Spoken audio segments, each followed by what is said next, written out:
Hi, this is Randy. Today I am inspired to do a video by ASSC Direct.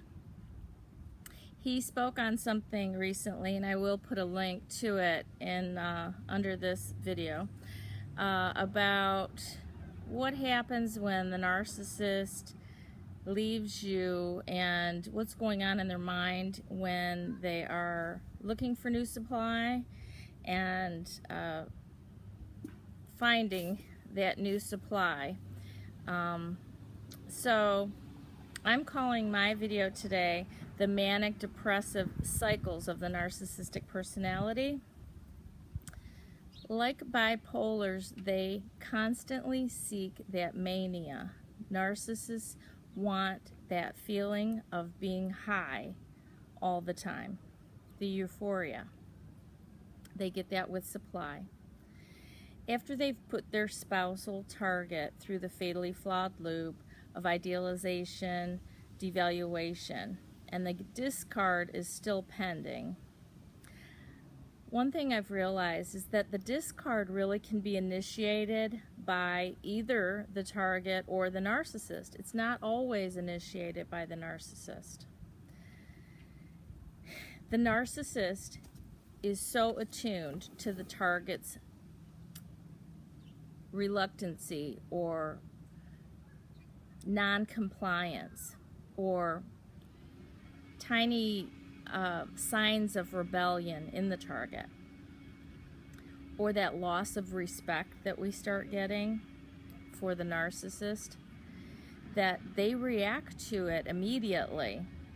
They go on the offensive rather than the defensive, and it's very difficult to pinpoint exactly when the discard began and who actually started it.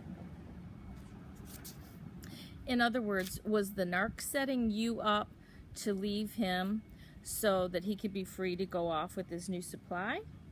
Or did you just begin imagining a life without being controlled and humiliated, a life of peace and low stress, and then just started slowly sticking up for yourself, pushing away from the narcissist's demands and expectations, and kind of not caring as much as you always used to care?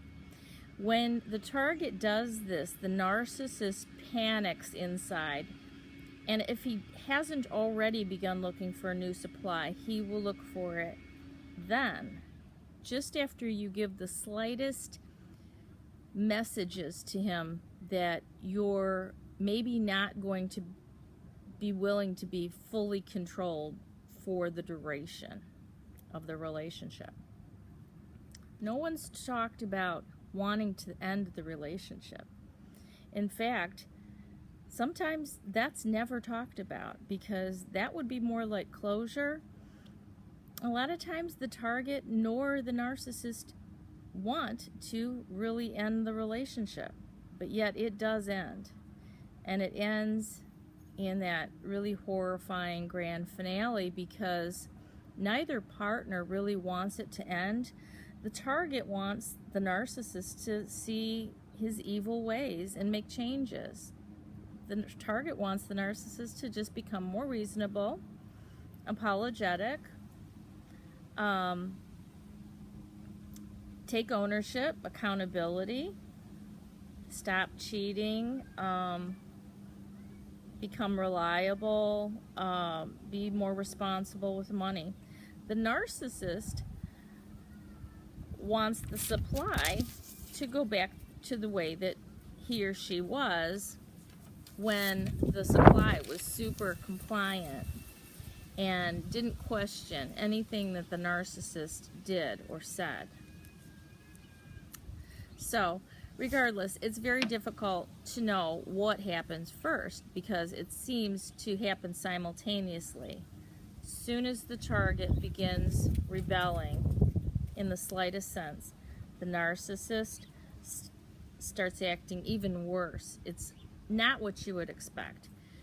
The target would hope that when they started standing up for themselves, that the narcissist would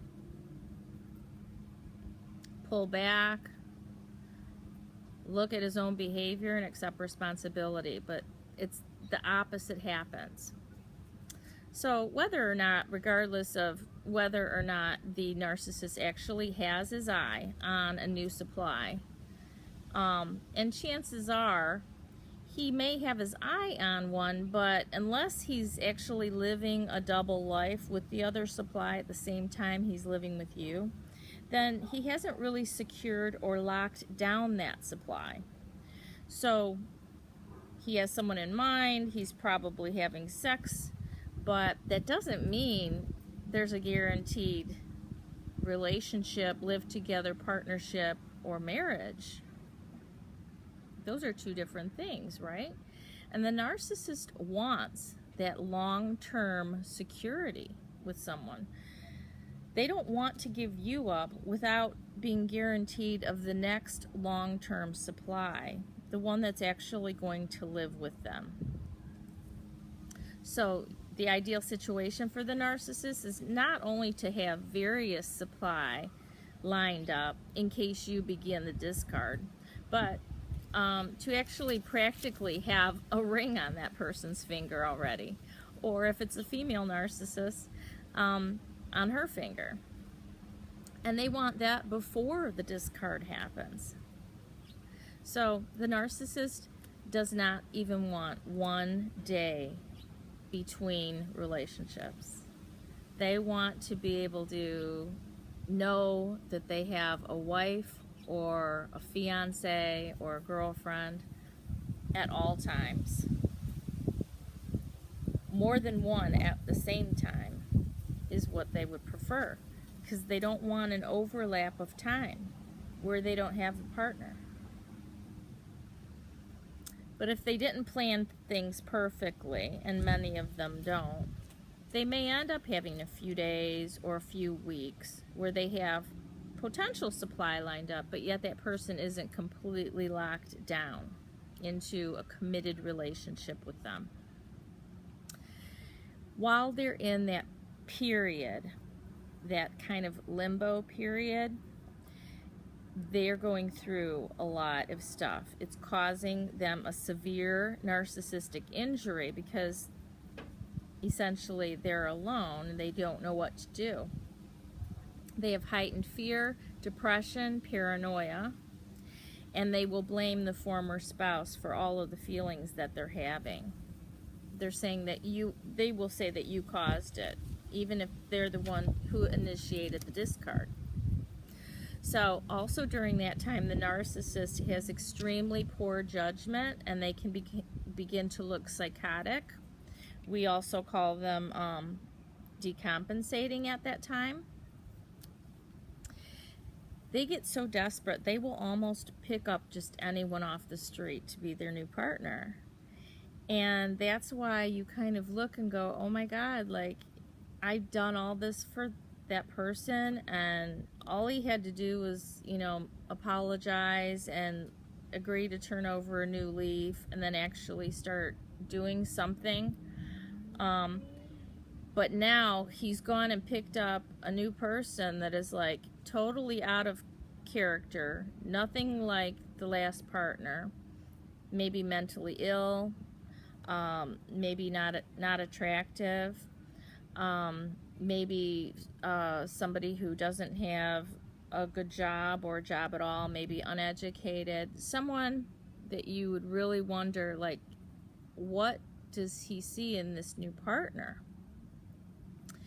And the reason that they do it is because they are not thinking. During the time when they are desperate in that limbo period, they will take anybody who comes along, anybody who they think they can control, and it doesn't even matter what the person looks like, what the person's got going for them, whether or not they have anything in common, whether there's a huge age difference, whether or not that person's married to somebody else. It just doesn't matter, because they have that narcissistic injury, and it feels so bad to them that they just want to get to the point of euphoria again. They want to get back to that mania, and when they find a new supply, no matter who it is, if they think that there's potential, they start feeling euphoric again. And they'll become totally like agreeable with that new person, happy, relieved that they don't have to look for a partner again, very smug, like, you know, they found someone so quickly, and they will act very in love. They may actually feel that they are in love because they're psychotic at that point. So when that potential new partner is not in their presence, though, they panic again. They get paranoid, insecure, depressed, anxious, full of rage, and they might still attempt to hoover the former target back because they're so desperate. They'll go back and forth, rapid cycling, the kind of rapid cycling that you would see with a bipolar disorder, going from depression to mania. And it's all based on the staying power and potential of the new supply, or the anticipated staying power of the new supply. The narcissist is so highly unstable and indecisive and unpredictable during this time that anything can happen, and it often does, and that's why we call this part the dangerous period. It's the period of the grand finale where things finally get cut off, and this is the point where you may be in danger as the target. The narcissist may be in danger because they have pushed you so far to the limit. They have played with all of your emotions, and then they've gone ahead and they don't really hide the fact that they have these new potential targets waiting in line for them. So it can be extremely humiliating to go through. You probably are not even, your divorce is not final. They may or may not have moved out yet, and it's clear that they are seeing someone else. And then finally, when the new supply is secured down, is locked down, they begin to calm down and start to restabilize. But like I said, they don't even care who that new supply is. So then it's inevitable. You know what's going to happen. They're going to lose interest in that new supply. They're going to come down from their euphoric state, and they're going to stabilize. Now, it's not how a normal person would stabilize, but it's just like the narcissist's version of being stable. Once they stabilize, it's like, who am I with? You know, they realize that they made hasty decisions, and now they're kind of stuck with it because they've made all these promises. So they begin the whole cycle once again, and when they do lose interest, they don't leave that new supply. They start the devaluation with her, and they start to suck and get all the things that while she's there they might as well get from her, right? So they suck her dry, strip mine her out financially, emotionally, and use her in every other way possible before the next discard initiates, either by the narcissist himself if he has another supply, or by the new target. So that's how it goes. Alright, I hope you enjoyed this video.